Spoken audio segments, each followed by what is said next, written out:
The snap to scale function on Studio One is really quite handy, but I don't play music, record music by clicking on this keyboard here. Um, what I've also noticed, I mean, it's nice that it disables, when you click snap to scale, disables notes that aren't within that particular scale. But it could be way, way, way more useful for two things that would have to be done. Firstly, is for it to disable the keyboard from playing those sounds. Because if I click on this here, nothing happens because it's not in the scale. If I play the keyboard, physical keyboard, it plays that bum note that's not actually meant to be played in that scale. That's the first thing that needs to be fixed. But the second thing, which would really be amazing because it would kind of like disable really most of my need for having scalar, is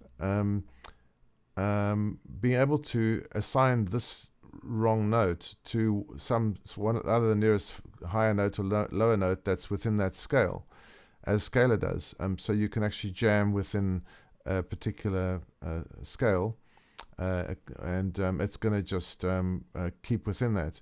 The third thing, which would be fantastic, is if you can have that obey the chord track. So if you have a chord track with changing chords, this would dynamically change, and whatever you're jamming on your keyboard, it would accordingly refuse to play notes that are not within that chord. Firstly, and secondly, it would assign those bad notes to the note above or below.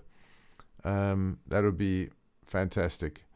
I guess the way that it should work in my mind is that if your previous note was lower down and you're hitting a higher note, it seems that intuitively you're wanting to hear a higher sound, so it should jump to the higher note.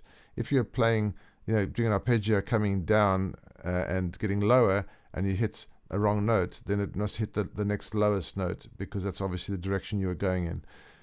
So that's the kind of like logic of what note it should play. But that would be really amazing if Studio One could accomplish that. That would be a version 8 for me. I'd pay for it, man. Just bring it in.